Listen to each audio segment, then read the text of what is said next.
dénomination a commencé en 1994 avec la dénomination de maintenant, les grenouilles sauvages. Elle était basée plus sur le VTT et l'organisation de compétitions de VTT. Nous sommes ensuite passés au BMX, vu que le VTT battait un peu de l'aile. Les jeunes sont mis au BMX, nous avons créé des champs de bosse, des sauts, etc., un border cross à Bellevue, côté Saint-Jean.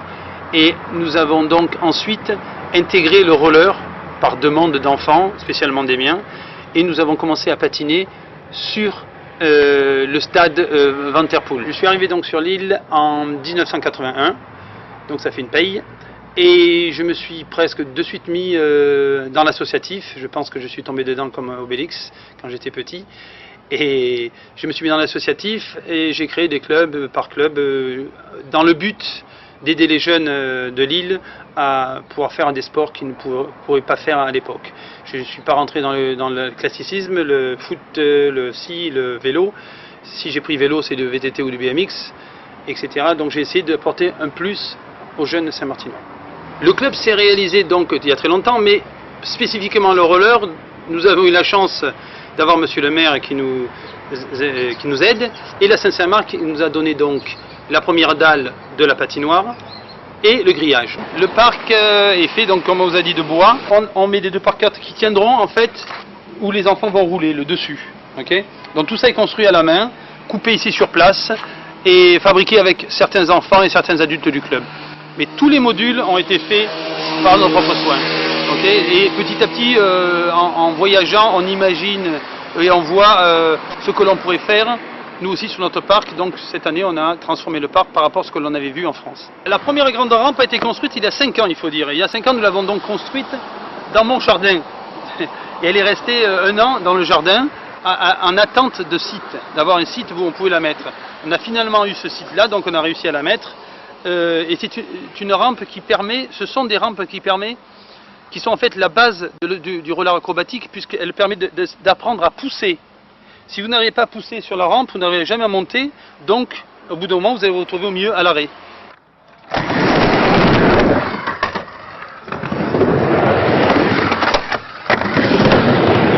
Donc Foglex a offert cette barre de slide qui fait 7 mètres et qui leur permet justement de pouvoir slider, grinder, c'est-à-dire se glisser sur le côté ou sur les rollers, okay, et de changer de figure.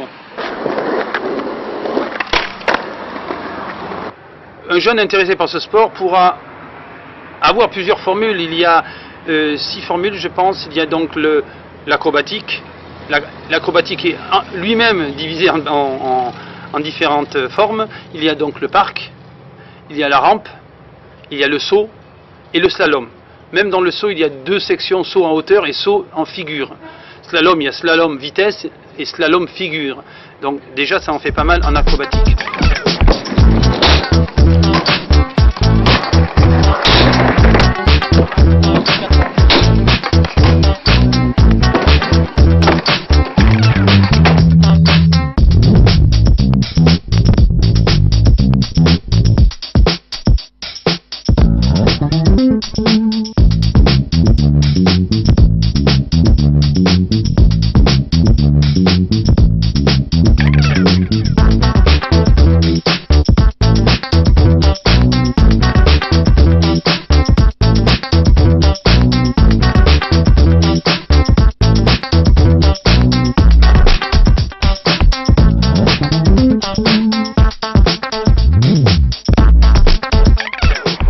N'est pas exclusivement masculin, et justement dans certaines catégories comme la danse, comme le patinage de vitesse ou le slalom particulièrement, il y a beaucoup de filles. Malheureusement, en agressif ou acrobatique, les filles se font plus rares du fait des chutes. Il y a beaucoup de chutes, et il faut avoir une niaque assez importante pour y arriver. J'ai la chance d'avoir 2 filles qui sont assez résistantes au choc, on pourra dire, et qui se débrouillent très bien, dont une, Lucie, et j'aimerais en voir beaucoup plus.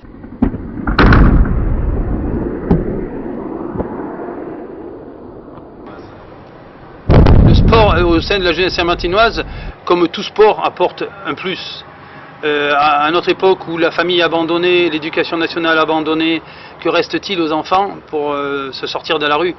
Les sports, des fous comme nous, qui passionnés bénévolement donnent leur temps pour occuper les enfants en dehors de la rue et pour leur donner l'opportunité de réussir quelque chose et de prouver que dans la vie ils sont capables.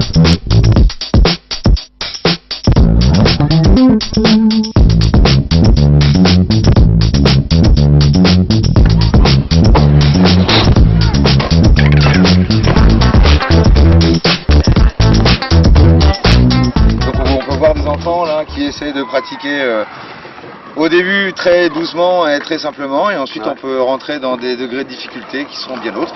Et ils vont vous montrer ça tout de suite d'ailleurs.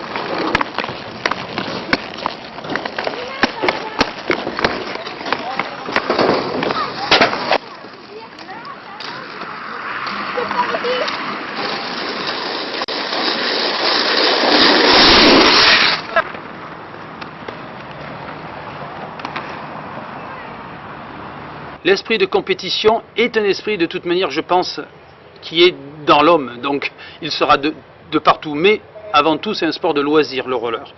Il faut le considérer comme ça, et petit à petit, vu le niveau, vu comment on progresse dans le sport, il devient ou pas compétitif. À Saint-Martin, nous avons instauré l'année dernière, et les années d'avant, mais l'année dernière plus spécialement, une coupe sur 4 épreuves et un championnat qui permettait aux jeunes d'avoir un peu plus l'esprit compétition et de se mesurer aux autres.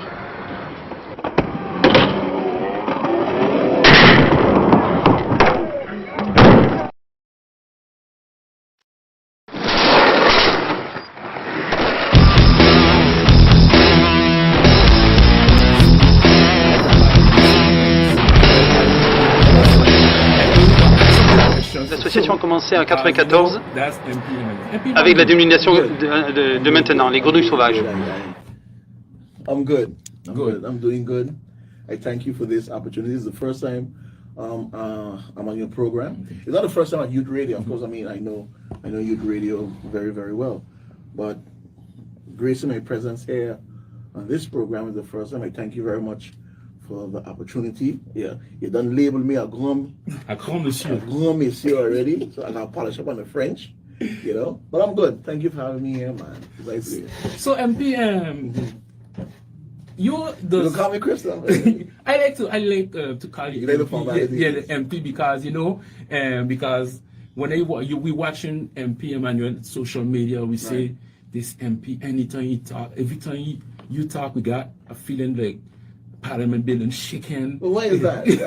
I wonder what that is. My reputation seems to be preceding me, man. It's the way, the strength when you're talking, and the way you move, in the way like the last time, like the president of Parliament, you like ask a question, say, okay, we know some politicians want to say, you don't want to answer me, like you just cool down, and we see how you change because of Christopher we had before, and now we see Christopher going up, going up, going up. I don't know, maybe, I just say it in my show, maybe 24 you're going to be the next PM too, huh?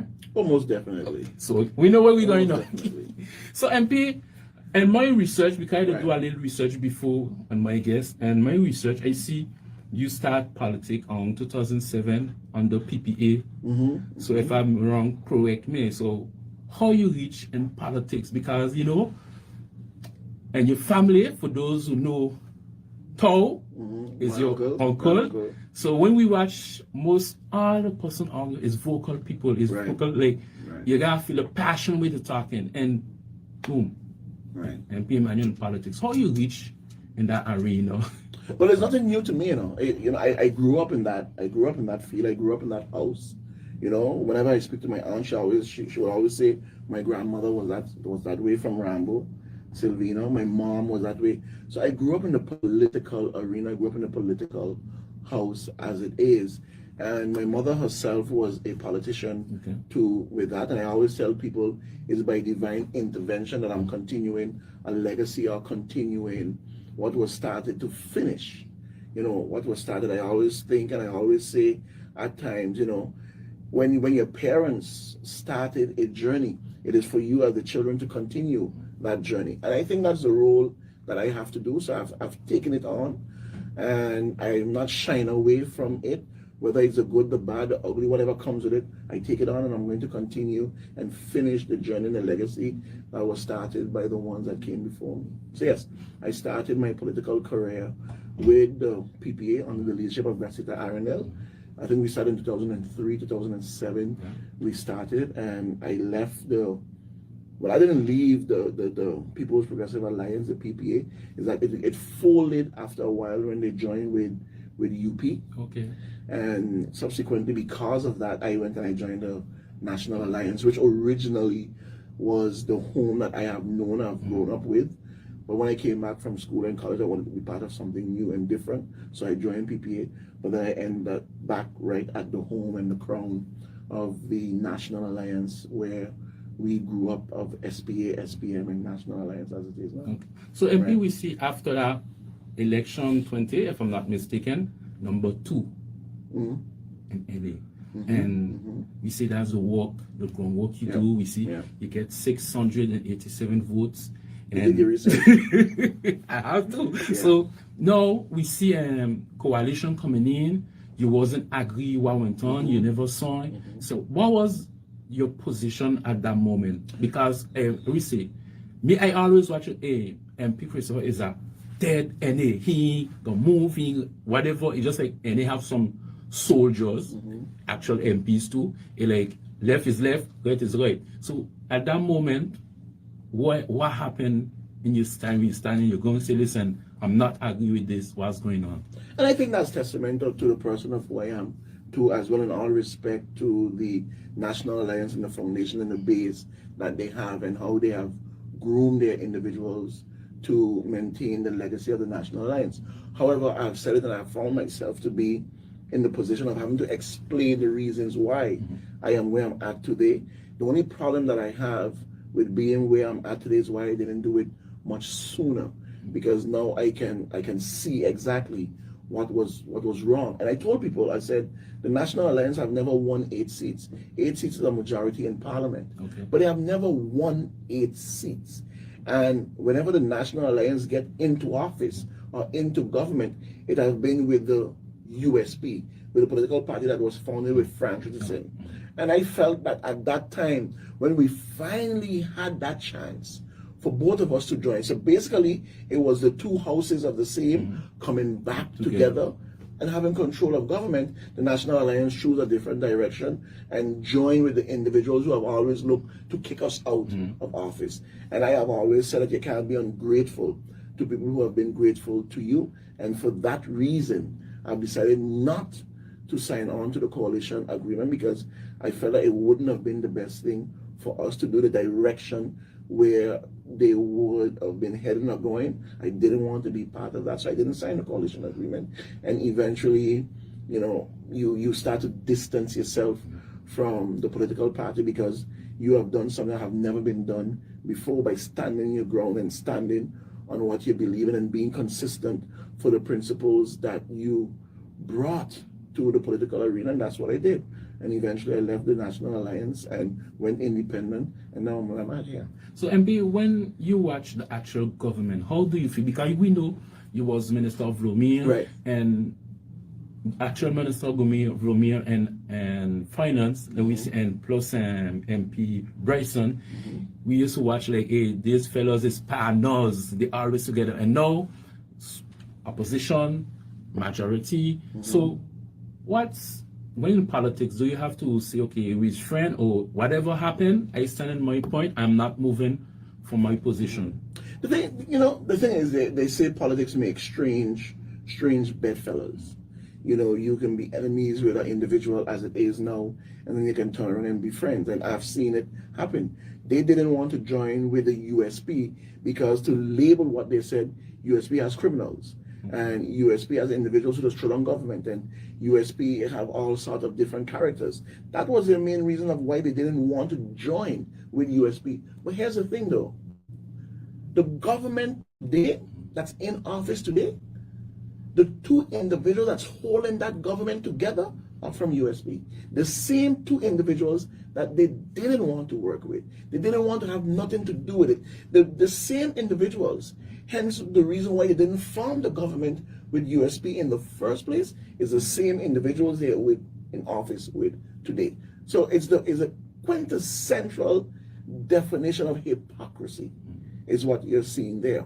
So that's what you get. And yes, you know, we have had a formidable opposition when we were there. But again, you know, you stand your ground on what you believe in. And then the thing is, sometimes, and in this case is most oftentimes, you have to stand alone instead of going with a crowd in the wrong direction. And that's what happened. We have seen it today.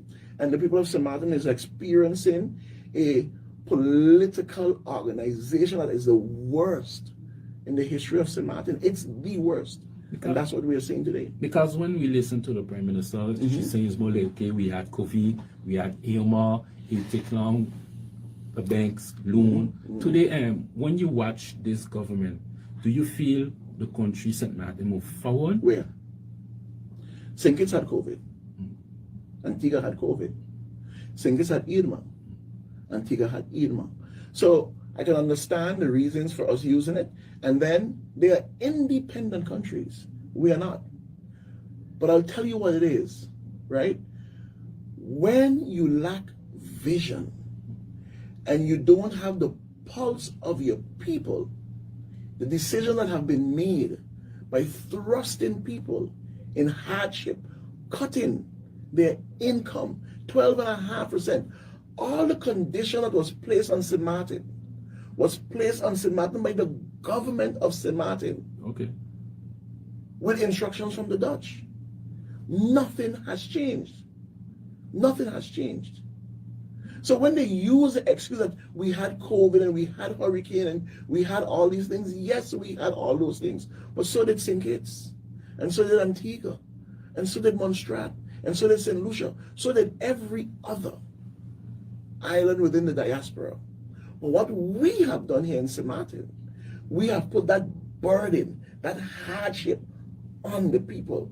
In those other countries, the government absorbed the hardship and eased the burden for the people. In St. Martin, we place the burden on the people and ease the hardship for the government by accepting all the conditions and the loans that came from the Netherlands. So when you're talking about loan, because we know this central bank, if I'm not mistaken, come in and it's just like the government were books. The World Bank. The World Bank right. were books. The government had the money, and that's not true. I don't subscribe to that. Okay. I don't subscribe to that. The government don't have money. The government was lazy to go and find the money that we have in this country. Okay. The government didn't want to work. So what they did is chose the easy way out. And the easy way out was just to accept the loans and the condition that came from the Netherlands. That's what the government did. So I always try to change that narrative that they keep painting that we don't have money. We don't have access to money that is right there because no taxes is being collected. But do we have money that we can access? Yes. Is it going to take work to get at it? Yes. And that is what I told the government they should have done, because it's our money. All of it belongs to us. No conditions to the Dutch government, no conditions to the CFT, no conditions to the World Bank. It is our money. You just would have to sit down, negotiate, amend certain things, and get access to the money. And that is what they refuse to, because it takes work. So today was your relationship with MP Marlin and the Prime Minister. Do you guys still, talk because it's country affairs, or it's just like, hey, you're the opposition, I independent? How do you guys work together? No, I have no relationship whatsoever in working together with the Prime Minister. I have sort of a cordial relationship with William Marlin because I have respect for the person William Marlin as it is. And I've always tell people, if that individual, the Member of Parliament, Marlin, was in charge, these things would have never ever been happening. This is not the National Alliance. I don't know who they are. So they need to change their name, because this is not NA. This is some other group. But the leader of the party is the Prime Minister. Yeah, that's the problem that we are dealing with. But the fundamental principles of the National Alliance that I know this is not what it is. So in terms of having a relationship, no, it's not there, and I don't think it's going to be anytime soon either. So MP, when we see, because you was a former Minister of Romania, Right. Next year is election, January, if I'm not mistaken. When you watch the country and the actual Minister of Romania, what's going to be your what you think when you're watching the country in terms of Minister of Romania, what he should do? What, did he move forward? Did he do a good job, or he have more to come, or he didn't do nothing? Well, you know, one can always sit at the table and just criticize and attack. I think I've done that pretty well the past 2 and 3 years in terms of what can be done better and what can be moved.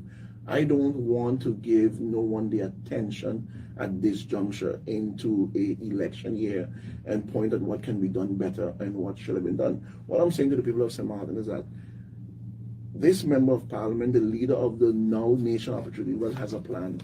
And it has a plan that we are going to take this country from the abyss that it's going into, from being disrespected, from being looked down at, from being not qualified, from all the nuances that is being pointed at St. Martin right now, into a different direction. And it's a paradigm shift.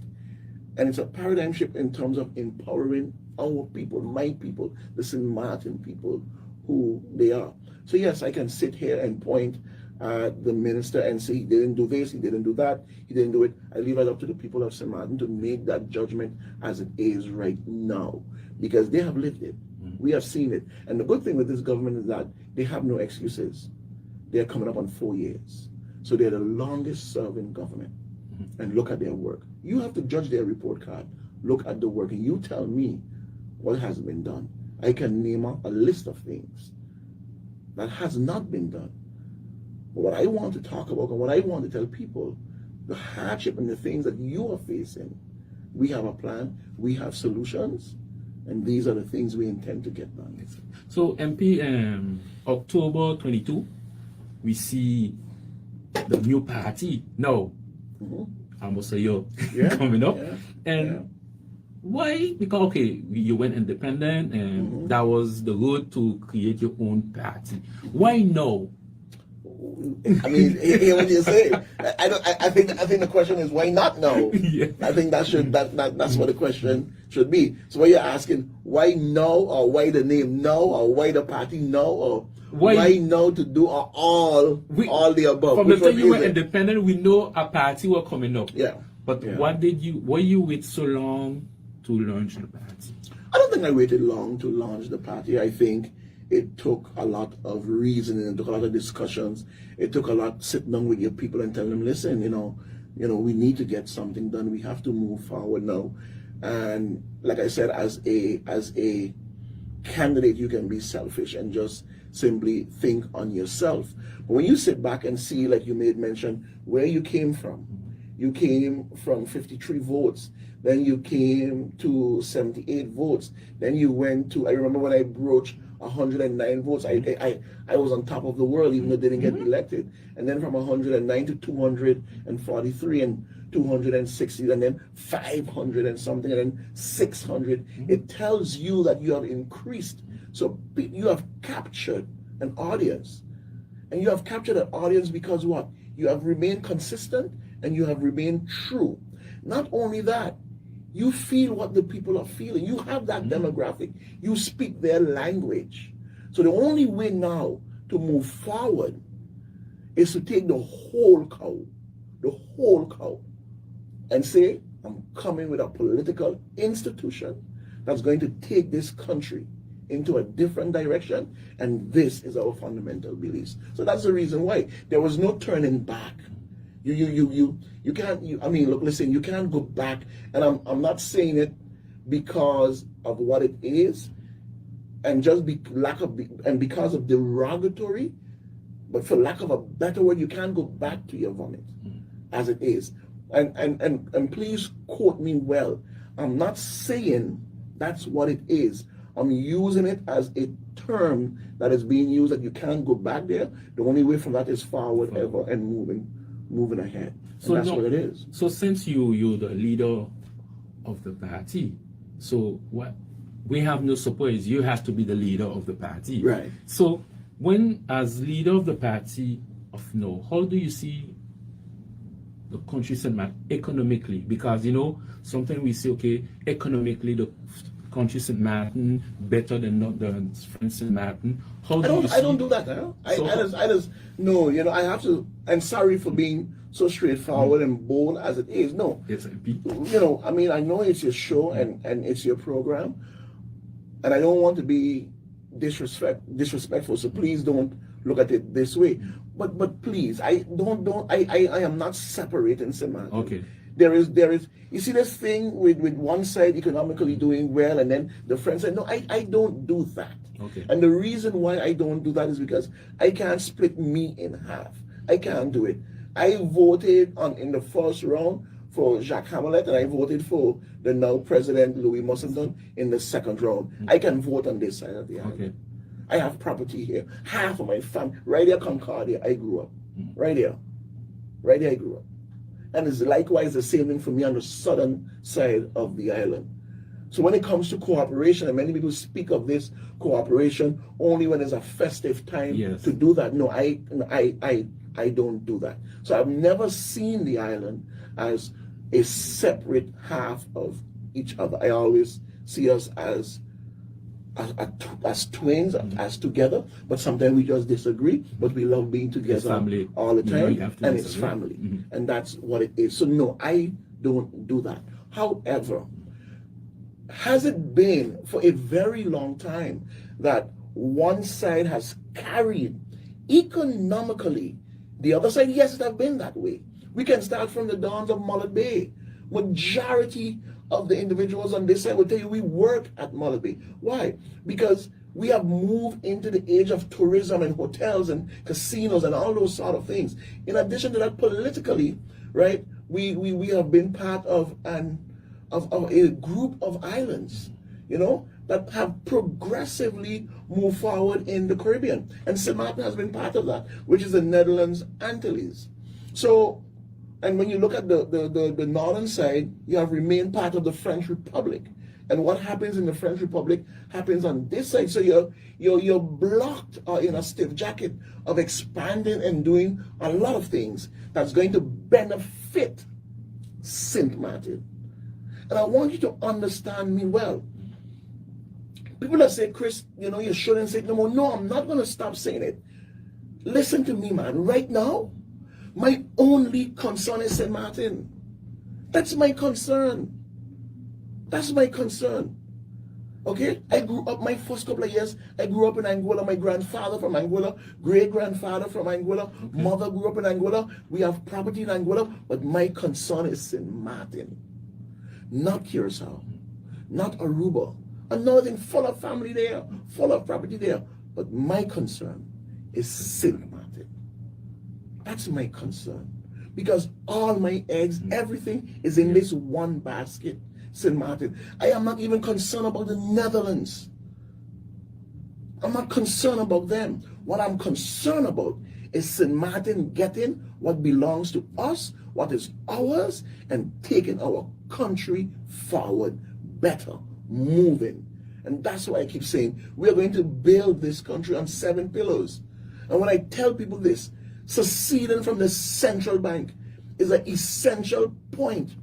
Dollarization is an essential point. Creating the Ministry of Agriculture is an essential point. Job opportunities, creating an institution that controls the finances.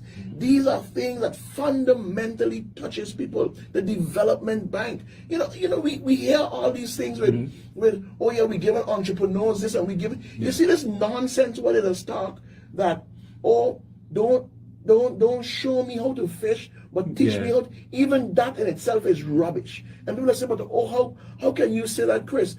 Listen, don't teach me how to fish. And then when I become the fisherman, I don't have access to the finances to buy the boat, to buy the net, to buy the engine, to buy the bait, so I can fish for myself. It makes no sense. You teach it to me, but I don't have access to the resources to practice my craft. And this is what I tell people. And this is the reason why the party is called what it calls. Now Nation, opportunity, wealth. And when you speak in those terms, everyone look at you like, oh, you're just talking about money. No, no, no, no. The word wealth conjure up so many different things. It's a wealth of knowledge that we have here in terms of expertise in our people. So when they say you can't run the airport and you can't be the CEO of Win, those things are ridiculous. Yeah. With wealth when it comes to our culture, harvesting all that belongs to us. Is wealth when it comes to our resources. Is wealth when it comes to our money. Is wealth when it comes to our people and our children.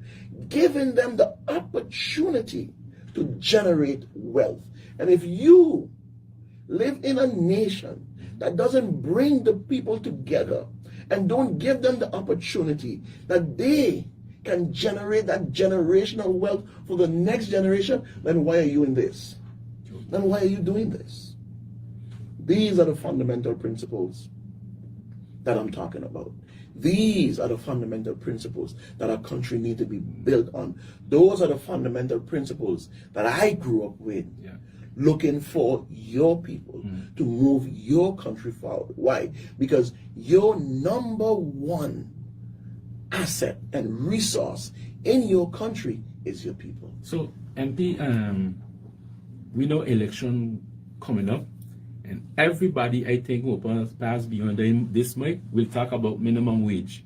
What do you think about? Because just now when I listen to you, St. Martin people come first. It's so I see it, and you know everybody talking about minimum wage. Minimum wage is hard for people because now you know you must have 2 jobs to do certain things. You can't own a house. You can't own most of the bank system. Ain't really for the locals, the St. Martin people. But why is that? Why is that? The minimum wage is not the problem. The banks are not the problem. Owning your house and land and all those things, that's not the problem. The problem in this country is leadership. Okay. That's the problem. That's the problem. Because if you want it done, you as government and the people elect can get it done. Again, that's why I said secede from the central bank. Why? The central bank is an overseer, is a regulator of every other bank in this country. Okay. The central bank. The central bank has 200 employees. And out of those 200 employees, only 10 is in St. Martin. Okay. St. Martin owns 22% of the central bank. Curacao owns all the rest. Is it benefiting the people of St. Martin? Is it benefiting us, the people of St. Martin, being part of the central bank? And when seasoned politicians regurgitate the nonsense of saying, yes, we can, in the beginning of 10, St. Martin having its own central bank was a pivotal point.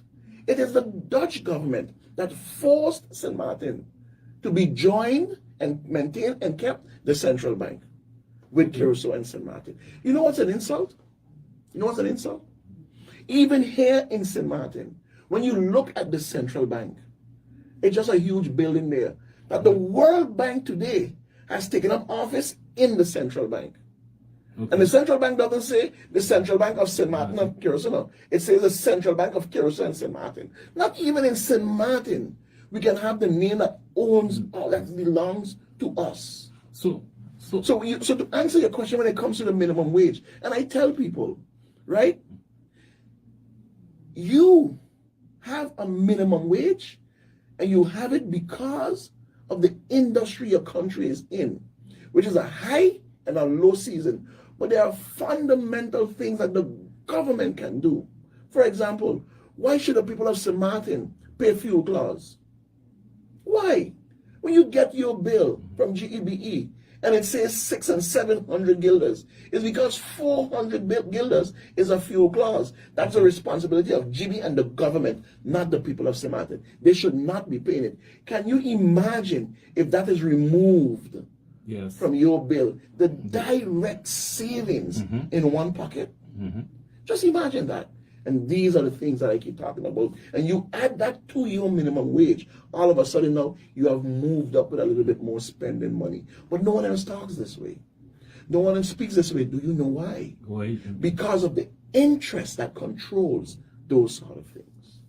So MP, I got a feeling like the Dutch Holland saying, and St. Martin government just say, okay, you know, I cannot say no, I must accept everything. Yeah, but that's what it is. So, okay. The Minister of Finance is a poster child for the Dutch government. They love him because everything they tell him to do, he does it. He's their poster. They love the Minister of Finance. Okay. Because again, we say this, you do that. We say that, you do it. And when I tell people, right, for me, it's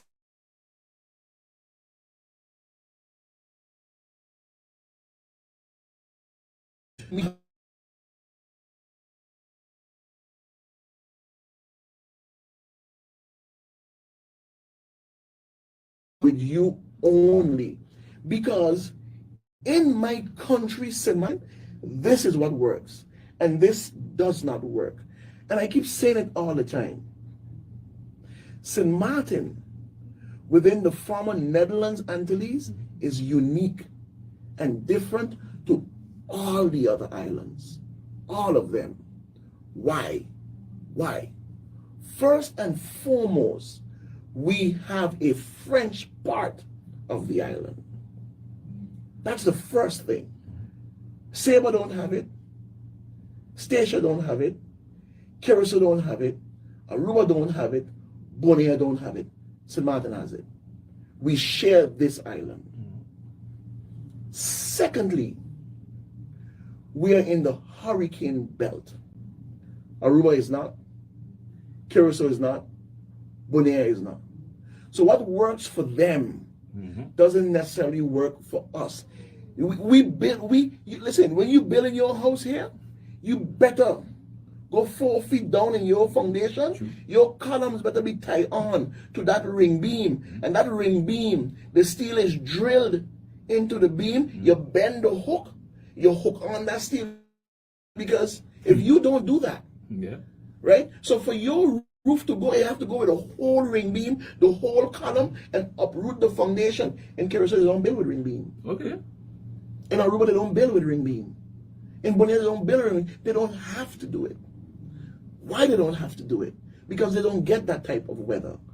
And because they don't have to do it, the cost of construction for them is much more cheaper than what it is here in St. Martin. These are the fundamental things that leadership have to speak to the Dutch government about. And it's not being done. Why it is our cost of living is much more expensive than what it is in the other islands. These are the fundamental discussions they need to have, and it's not being done. So we are different. And if we don't design that suit, that tailor-made suit for St. Martin, instead of the Dutch government saying, listen, here's one suit and trade on everybody, it does not work. And that is what had been done in 1953 when they was making the Kingdom Charter to form the Netherlands Antilles. They just designed one suit and trade and say everybody wear it. So, Minister, I'll say call you Minister now. MP, when you watch the influence like the Dutch have in St. Martin, should we go, you know, because a few years now, we have people like Dr. Rhoda Aaron, they'll talk about independence. Every time we talk about independence, like everybody, some people get scared. And what do you think about independence? Right I mean, my record on independence is straight out. I'm 100%. 100%. And I keep telling people, in our first couple of days or years, we are going to put it to the people to make that decision, whether to remain in the kingdom or to go independent. I will be championing independence 100%. Why? Because I believe to the core that we have what it takes to do much better than what we are getting right now. Imagine we are 16 square miles now. 16 square miles is the southern side of the island, and you need a World Bank. Think about it. Think about it. The World Bank have set up shop in St. Martin, in our central bank, in our branch of the central bank. The World Bank have set up shop on a 16 square mile island. The question is why? Fundamentally, why they are doing that? Because they have benefit. Yeah. Okay, and then our strategy. You see, these are the things you have to explain to people in layman's term. Our strategic assets, what we call the golden goose that lays the eggs for this country, are right now 100% in the hands of the Dutch government. The CFO, the COO of Princess Juliana International Airport are Dutch people. The CEO of Winair, that St. Martin owns 93% of, is in the hands of the Dutch government. People say, oh, but you own most of the shares. Yes. But you're not. But you're not the owner of it in terms of operating it. And then they tell you you're not qualified to do it. Or he has 30 years experience. 30 years experience where? Not in St. Martin. But they control it now. They control it now. What belongs to us, they control. But when you're an independent country, you make those decisions for yourself. No one can force it on you. And it takes one to sit back and say, you remember when we needed a loan from the Dutch government? I could imagine what that discussion was. Listen, we're going to give you this loan, you're going to pay it back, but when we call in our favor, it got to get done. Bam, here we have Johan van der Velde. You can't get more Dutch than that. Yeah. Johan van der Velde is the new CEO of Winair. We built that airline. We built it. St. Martin people built it. Nobody else now. We built it. But today we are not good enough to operate and control it. Can you imagine that? So that means like, can you imagine leave that? the Dutch come in But and of do course, what they want. but of course. But don't direct the narrative to the Dutch government, you know. If they see a donkey to ride it, and that's what they're doing. They are riding every inch of this donkey, which is called the government of St. Martin. It is the government of St. Martin that are doing what they're doing to the people of St. Martin because of incompetent leadership. You're not standing up and saying, no, this is unacceptable. But the Prime Minister said it herself. Go and upgrade yourself. Go and do courses. And 30 years of experience, we can't just let that go. 30 years of experience, what? True. But you slap the people of St. Martin. You slap them and tell them, you go and you upgrade yourself. But I So Mikey that came out of high school and went straight into the airport 25 or 30 years, that experience means nothing. Boncampo, who have been at Winair in management position 22 or 25 years in the same company today, same there, he ain't good enough. He ain't good enough. Something is fundamentally wrong. Yeah. I remember when they wanted to bring in an Australian, a gentleman from New Zealand, To do what? to run and operate the medical center. Christopher Emmanuel stood up vehemently against it and said, but Dr. Holiday have been there. No one knew COVID. He took it through COVID. He worked it out through COVID. No way. And now he's not good enough. We have to go and find a New Zealand? How does a New Zealand know that we have a spot open in St. Martin to go and be the managing director of the hospital? But today Dr. Holiday is there. Because it was like, oh, he didn't apply. That nonsense is what needs to stop. They don't have to apply. You offer it to them and leave them turn it down. And that's what I'm saying. And it's one of the laws we need to come with. And it's one of the laws I've been speaking about to initiate a two-tier. All two-tier positions in this country Have to be St. Martin. have to be St. Martiners. So MP, the independence ain't gonna be an easy work Why not? because it's a fight. It will be a But fight. everything is a fight, my friend. Everything is a fight. Why do you think anything comes easy? What comes easy? What it is that comes easy? Going through puberty and all is not even easy. Everything is a fight. I'm never saying that it's going to be easy. That's not what I'm saying. The people of St. Martin will have a decision to make. You see, you have to put it to the people. And you as the leader have to bring across the points as why you're saying to your people things are going to be better. But I'm not saying to jump in today and tomorrow that's what it's going to be now. No. That's not what it is. I am not going to substitute one type of colonialism for the other. I'm not going to do it. I'm not going to do it. I am going to empower and strengthen my people first. First. And then I'm going to say, listen, we ready. Come, let we go. Sure. Come, let we go. And then there's one to say, yeah, but I'm going to take years. No, ain't going to take no years. No. No. No. It's going to take preparation. And that's what needs to be done.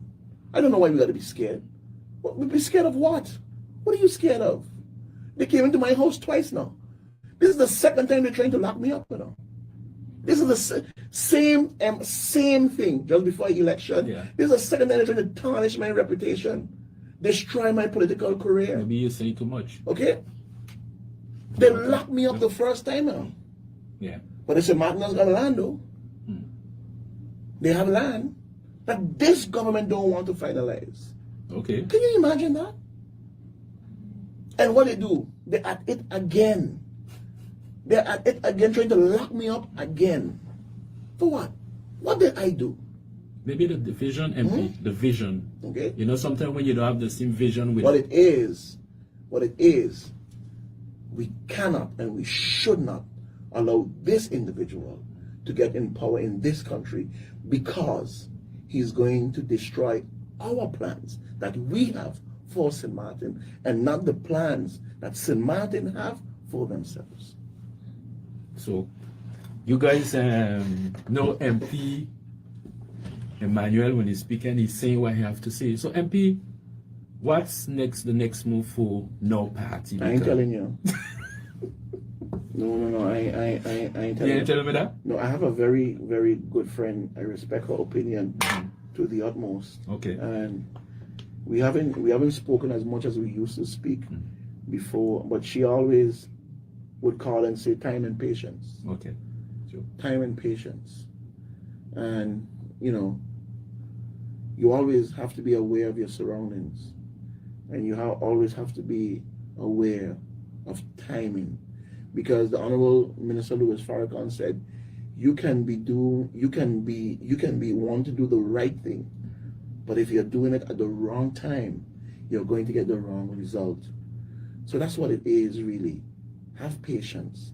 As much as you want to just be that juggernaut and just bulldoze everything done, at one point in time in your political career, you have to start to assess, how is it going to work in this country?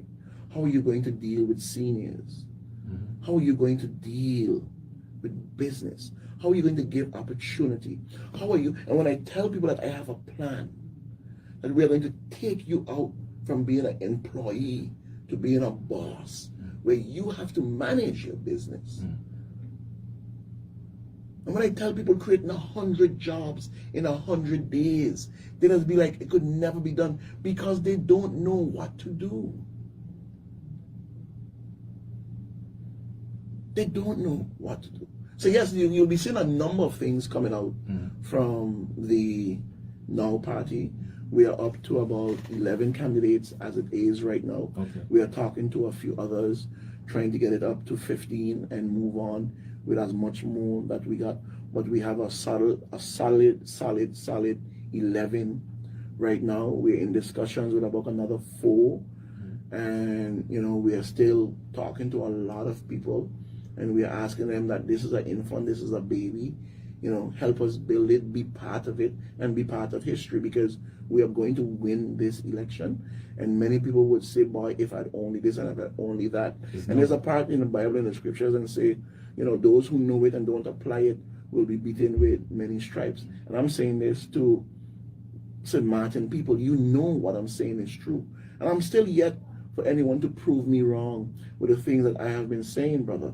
Prove me wrong. Look at the hospital. Prove me wrong. with the things that I have been saying. And yet, as it is right now, no one can do that. So, MP, I have a question, because come back to North and South again. We see every 11 November, Yeah. we sit down. You ever see me there? I know I never see you there. Oh, okay. So we said those who there sit down, we have nice speech, and then everybody go back. And you as no government, how do you see this 11 November, and how do you see working with that soil government and this soil? You know, I'm allergic to stupidity. Okay. I just break up in hives. I just get anxiety. I just have to sweat when I look at what is going on every November the 11th. And first things first, when it comes to the 11th of November, right? No one or nothing that represents Europe should be part of it. November 11 is only and only should be for Samaritan people. Only. I ain't laying no wreath by nowhere with no super faith. I ain't laying no wreath nowhere with no Dutch representative and governor. No, I ain't doing that. Okay. I ain't doing that at all. And these are the things that will have to change. These are the things that are going to have to change. Okay? I don't want to speak for the president of the collectivity. I know him very well. He is the father of my sister. Okay. So having a relationship with Mussington and the collectivity is second nature to me. I can, from right here, I can jump in my vehicle right now and drive in Fresby and knock on the door of Mussington and then go inside and we're going to sit down and we're going to talk. That's the type of relationship that we have. I know Mussington from time the days of Smiko, grew up in the house with it and stuff like that. So I'm no stranger to the government on this side of the island at all. I went there a couple of weeks ago to do the passports for my children, and every corner a ton is a cousin there. Every corner a ton. Christoph, what you doing here?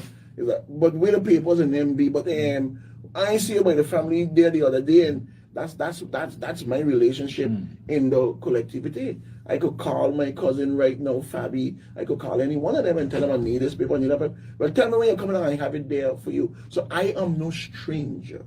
So that relationship, as it is, will be 10 times better, because now you have a son of the soil. You have you have your child that you saw grow up now as your equal.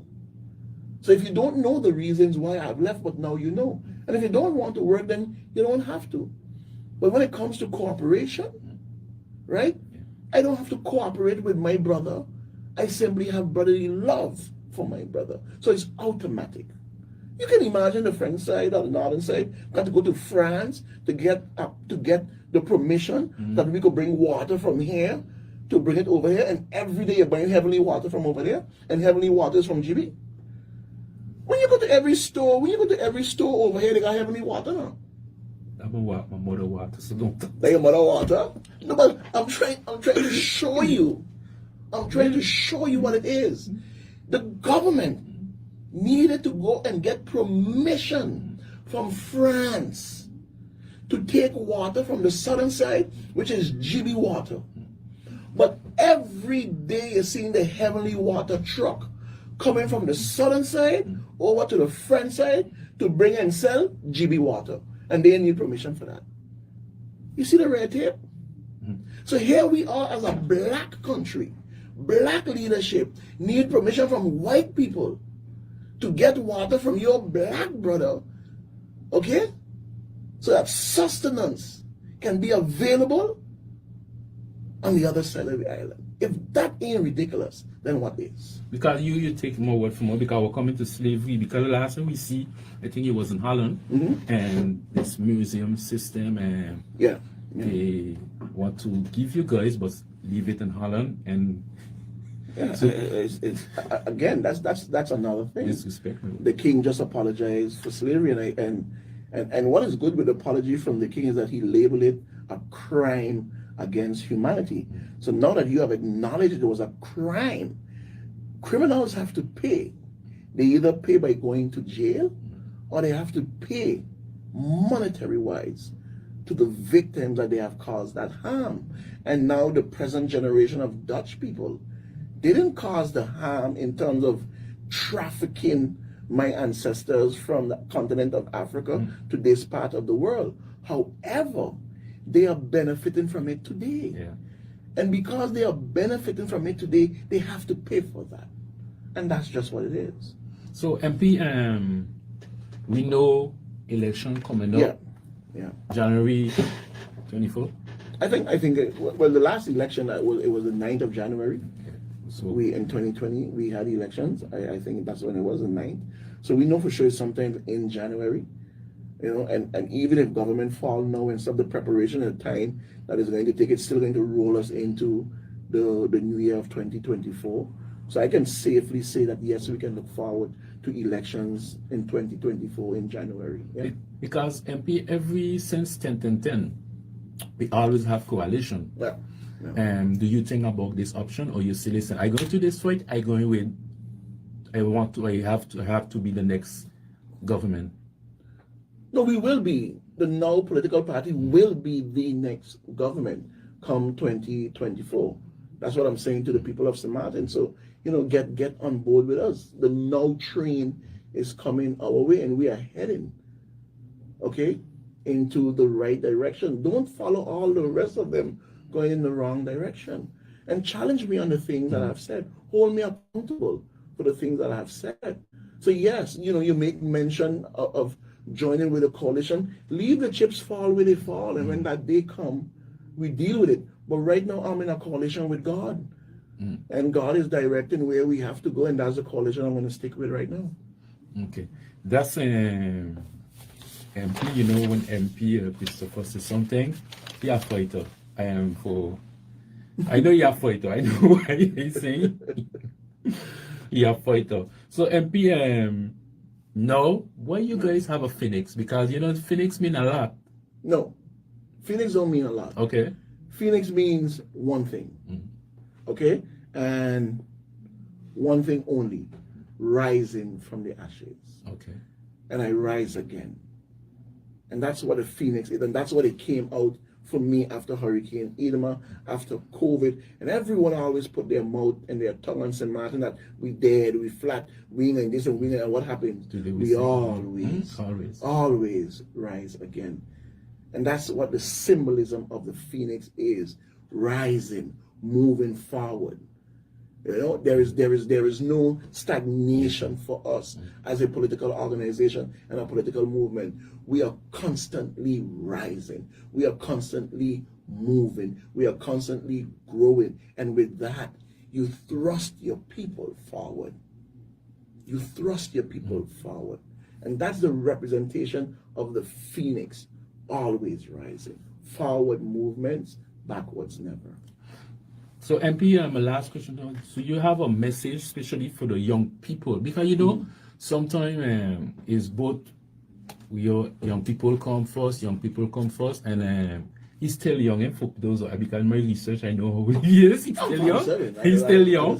So, do you have a message for the young people or the fellows with the people? Because other people they say, yeah, the black don't have nothing wrong for me.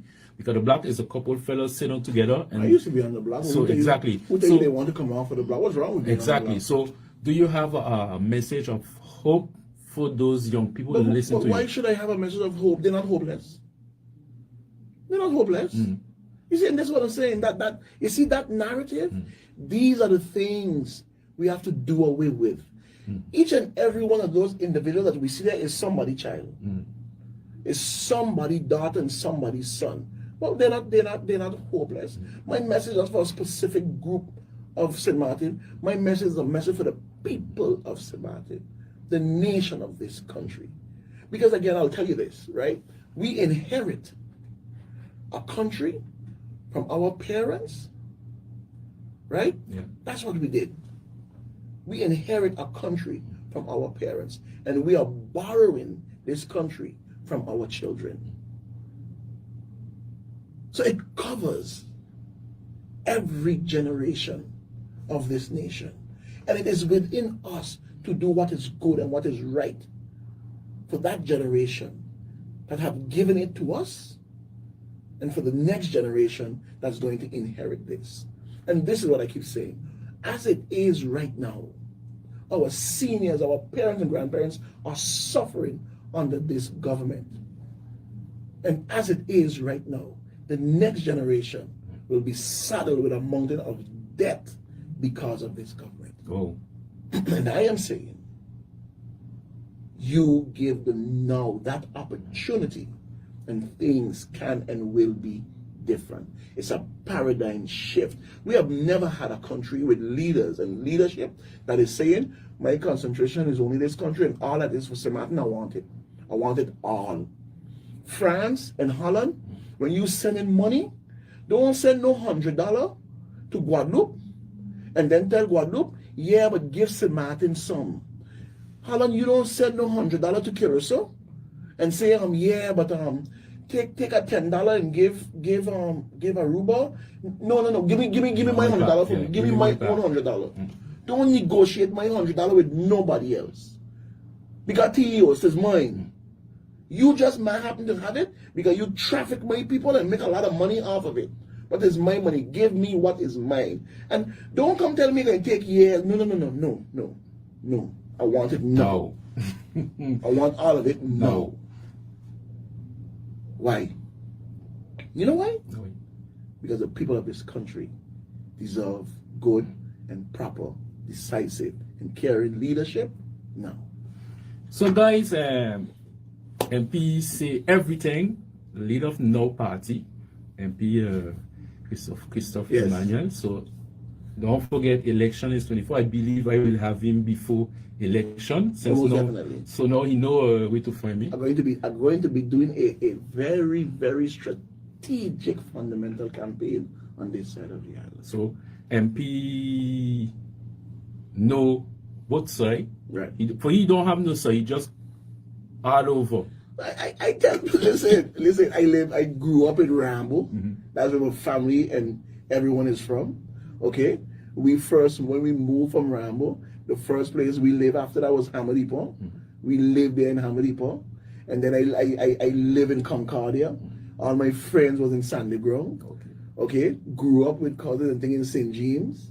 So there's nothing you can really tell me about St. Martin. There's nothing you can really tell me about either side of the island. So don't forget, you guys, I had tonight MP Christophe Emmanuel, leader of the No Party, next Prime Minister. Oh, most definitely. Next Prime Minister. Say with spunks. Next Prime Minister. God, say that you know that's how it's going to be now. I know it coming. Yeah, but you're kind of stuttering, man. No, I know it coming. I know it coming because I know. I always say when you speak, you feel the vibes. You feel the vibes, and like who don't want to answer, don't answer. But when you're speaking, you speak. You have to answer universe for what you want. Yeah, and you feel it come from inside. Right. So, you know, when the MP says something, he say judge him on what we see. That's it. And you guys know it's No Party. You see the shirt with the phoenix. Yeah. Listen, fit. So it's a color. You can't miss him. You must see them coming to you.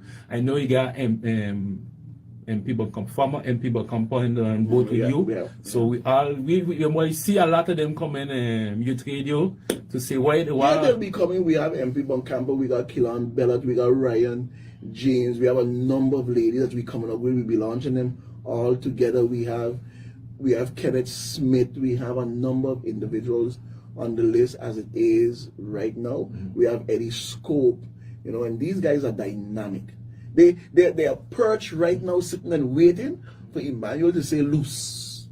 And they're just going to go and take over the airwaves and start bringing their points across in terms of what they don't want to discuss and what direction and what they believe in. Voilà. So guys, before I say guys, MP, thank you for passing through to this video. Take care of yourself. And thank you guys very much. God bless. See you soon.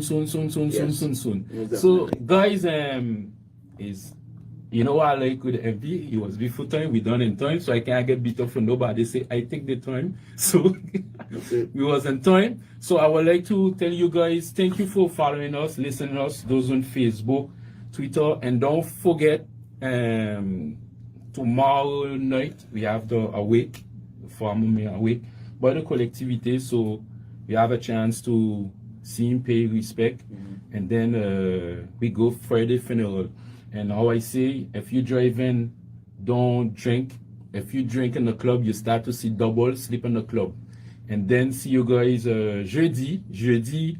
I have an interview. I don't know how I'm gonna handle it because I have Miss Queen shows gonna be in the house. I don't know how I'm gonna handle it because I got a lot of women to interview. Me not have to say, I got labeled for saying something, so me saying nothing. So guys, take care of yourself, take care of yourself, right. And move forward. You have to move forward, don't stay there. You have to do what you have to do.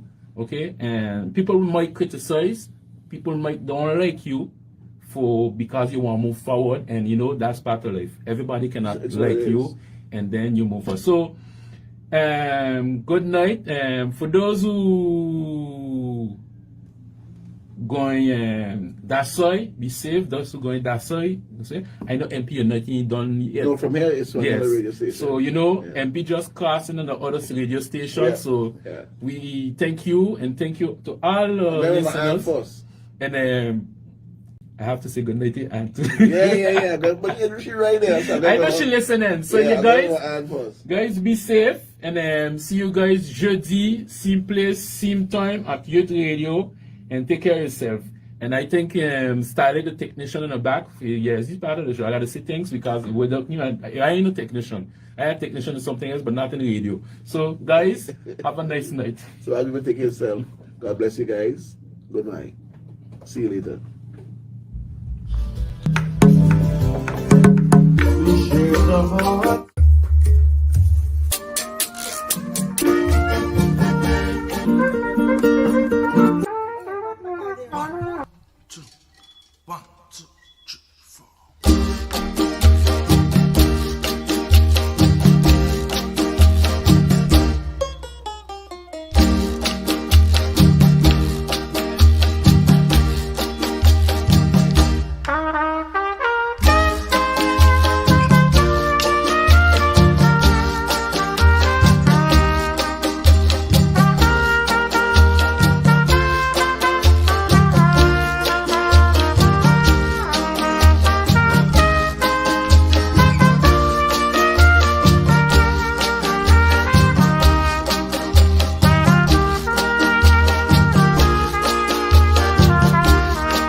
Smiling faces, we share the hard time. Now nobody wanna leave it up to the one who did, 'cause no one cares about yesterday's and today's hard time to bear. So mountain is